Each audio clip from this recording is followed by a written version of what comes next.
come have fun with us, and don't forget to subscribe. What's up everybody, I'm Rick. And I'm Anna. And welcome to a review of the 1938 movie Alexander's Ragtime Band. Now of course, for those of you who don't know, this channel is our bucket list channel, a channel in which we try to realize the goals and dreams that are on our bucket list. One of those goals is for us to watch every movie that was nominated at the Academy Award for Best Picture from 1927 to 2028. So many movies. It's a lot of movies, and as of now we've watched 89 of those movies, the latest of which is Alexander's Ragtime Band, the movie we're going to be talking about today. Named after the 1911 Irving Berlin song, Alexander's Ragtime Band, this musical film by 20th Century Fox was released on May 24th, 1938. It tells the story of a society boy who scandalized his family by pursuing a career in ragtime instead of serious music. What is serious music? What is serious music indeed? How dare he go into ragtime instead of serious music? So, Anna, what did you think of Alexander's Ragtime Band? Not only the song, but the movie. I think this movie was so good. It was so full of life. As I was watching it, I was really energized. I want to say. Yes. I feel like both the action itself, but also the characters. All of the characters are so like full of life. Full of life. And were you full of life after watching it? Did you enjoy your experience? I did enjoy it. I have to say though, I feel like even though I get it, like it's a musical, but again, we will say it again, it's a musical different from what we know musicals to be today, where the musical part is just songs in the movie. There's a lot of singing. There's a lot of songs in this movie.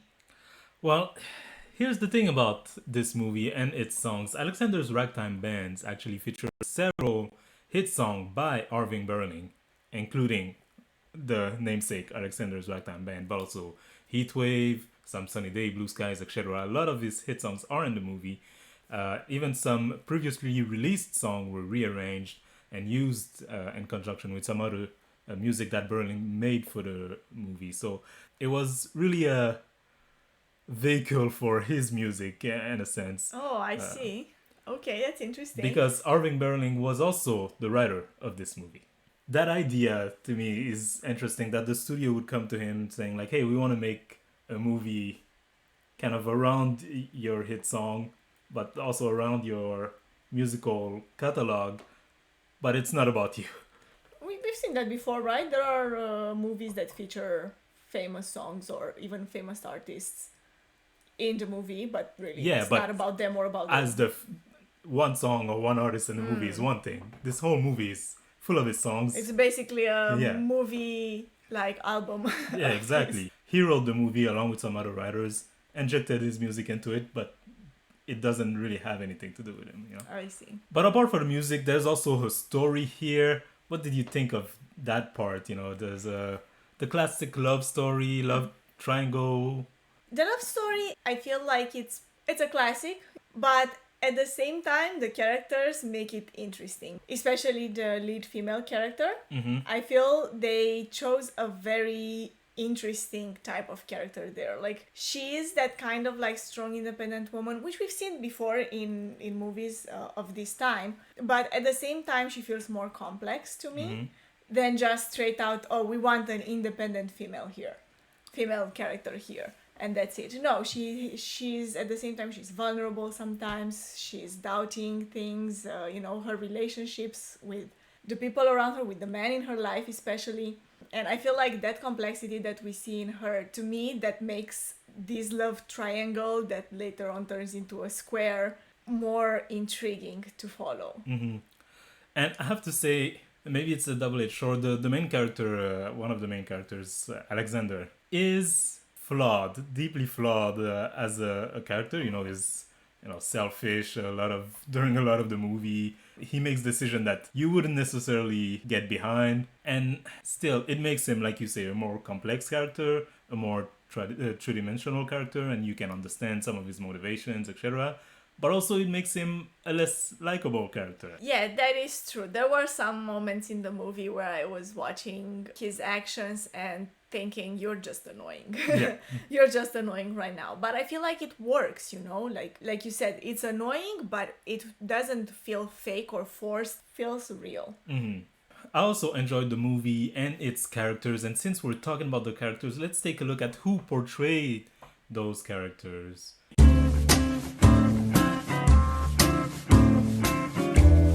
First of all, before the cast, we have, of course, a director, Henry King, that we know from Oh, it sounds familiar. State Fair and In Old Chicago. So the movie stars Tyrone Power as Alexander, whom we've seen in Flirtation Walk and In Old Chicago. So we were just talking about him. I feel like, as I was saying, I feel like his performance and the character themselves, you know, brings this level of realistic portrayal of a human being, a regular human being, but also someone that you don't always agree with. So I think that Power does it really well during the movie. Makes you sometimes want to punch him, sometimes want to, you know, get a drink with him and be like, oh. Yeah, and it's interesting that he is the main character of the movie, but a lot of the times he's not necessarily In the center of, yeah.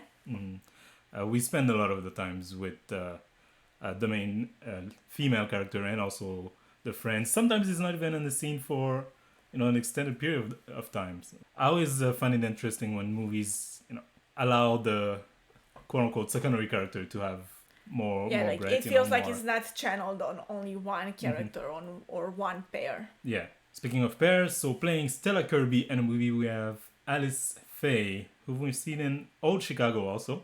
What did you think of her? To me, personally, I feel like her performance outshined Paul's performance. Yes. Yeah. I feel like she was more interesting overall. Maybe the character itself also to me felt more complex.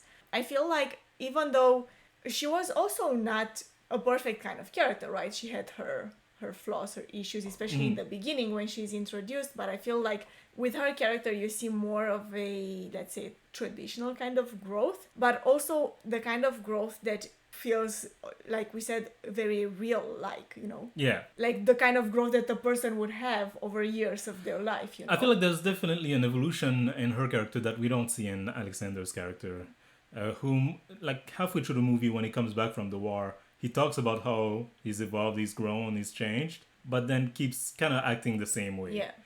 And so you don't really believe it, and people are like that all the time. But her character, you definitely feel the change as the movie goes on. Her performance is, of course, acting, but it's also singing. What do you think of that part of it? I really liked her singing. I thought she did great. In the previous movie that we saw her in, she didn't have any singing parts, but here, and she sang a lot in this movie. Like I was saying, maybe a little bit too much. A lot of the songs that we heard in the movie were her songs. I really enjoyed it, and also what I liked was that, like with the character itself, it feels like her singing changes towards the end of the movie. Yeah. I really feel like even the tone, like the tone in her voice changes towards the end of the movie. And or rather, let's say in the she second half of the movie. Yeah, exactly. So I feel like that's not an easy thing to do, and it's interesting that even I noticed it, and I'm not knowledgeable of music in any way, but it matches story-wise also with several of the elements that the movie is trying to accomplish. First of all, the songs earlier were written by other people than in the later half of the movie, and also, I mean, in movie, yeah, because outside the movie it was all written by one guy. And also the movie serves as showcasing an evolution of the music genre throughout the years in the United States. The movie starts in the 1910s and then goes on to up to maybe what is the 1930s. It's not very clear. Yeah. But there's an evolution there, you know, from ragtime to the early days of jazz and etc. We also have Don Amich as Charlie Dwyer, who was also in Old Chicago. This is the crew getting back together. Yeah, Old Chicago. Yeah. To me, this character, in a sense, you know, when we were talking about the other character being more realistic and less likable, this character is a bit less realistic and way more likable. Okay. He is the friend, the perfect friend, really. The perfect friend, the perfect boyfriend, the perfect everything, who will be there by your side when you need him, and then when knows you don't, he will fall back, like step back, like, yeah, that wouldn't happen in real. I mean, never It say might, never, it but- might, but how often? And He realizes at some point that, their marriage, even though I'm sure she would have stayed with him, yeah, she wouldn't have left, but he realized that, deep down, you love my friend. I'm gonna let you go. How many people would be willing to do that? right. And, you have to realize it makes sense. Like, he realized that their marriage was not working, and you have to think down the line, where would we end up Exactly, if we continue yeah. like this, But how many people would have the maturity and that kind of forward thinking, Yeah. To not only do that, but also go to his friend afterward and, remind him that, hey, there's this girl out there that still loves you. By the way, I divorced her, Yeah, so she's exactly. free. So go ahead.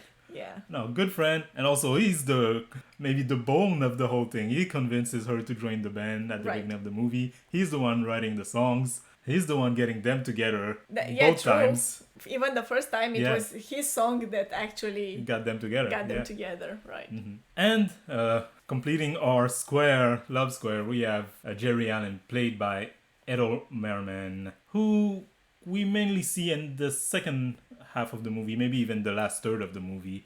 And she's an interesting character, not there that much. She serves as a replacement to Kirby in the group, so she sings also. Yeah. Very good at and Yeah, her indeed. performance there too. And then the rest of the time, she's kind of a parallel to Charlie, being the one who's like, hey, I know you don't love me. It's interesting. There's a line in the movie that Alexander says to Jerry, something along the lines of, "Oh, you modern, independent women," something like yeah. this. Well, he says it in a good way. Like, I don't remember exactly the whole dialogue, but it kind of stuck with me. Like, how both of these female characters are portrayed as modern, independent women in the 30s. Definitely interesting. We enjoyed their performances, it seems, and the movie in general. And at the time, the audience and the critics also enjoyed it. Alexander's Ragtime Band was 28th Century Fox's highest grossing film of the 1930s. Of the 1930s? Yes. Wow. And was nominated for 6 Academy Awards. Best Picture, Best Story for Irving Berlin, Best Song for Irving Berlin for Now It Can Be Told, Best Art Direction for Bernard Husburn and Boris Levin, Best Film Editing for Barbara McLean, and Best Scoring for Alfred Newman, which it won. Okay. So 1 win out of 6 nominations. Not for song, though. I thought, like, with so many songs that one of them would have won, but yeah, I guess. Like I said, the story was written by Irving Berlin himself with help from Catherine Scola, Richard Sherman, and Lamar Trotti. However, Okay. soon after the movie came out and was a huge success, like I said, a plagiarism lawsuit fell on the whole production.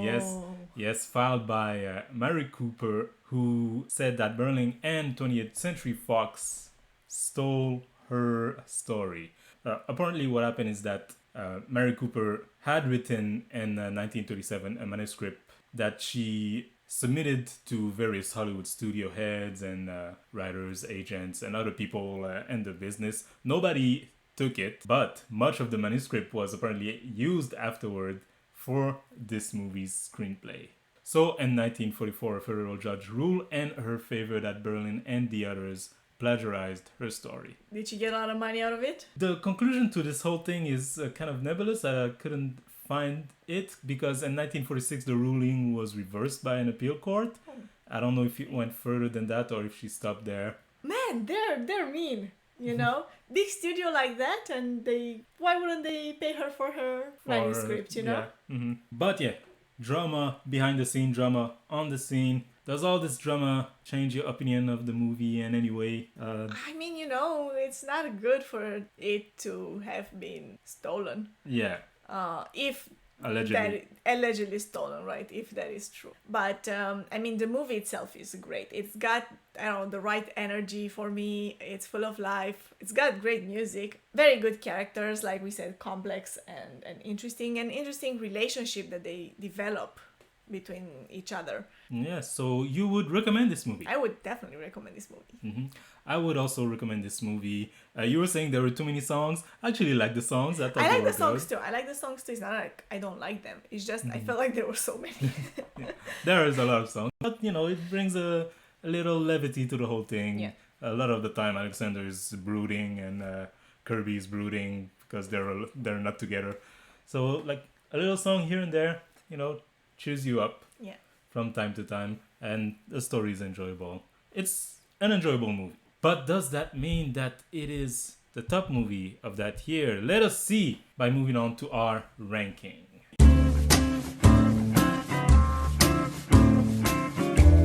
Now, of course, for each year of the Academy Award, we rank the movies that were nominated for Best Picture that year. So right now we're ranking the 1938 movie from the 11th Academy Award. As of now, we only have one movie on the list, the first one we've watched, The Adventures of Robin Hood. Would you put Alexander's Ragtime Band above or below The Adventures of Robin Hood? I would put it above.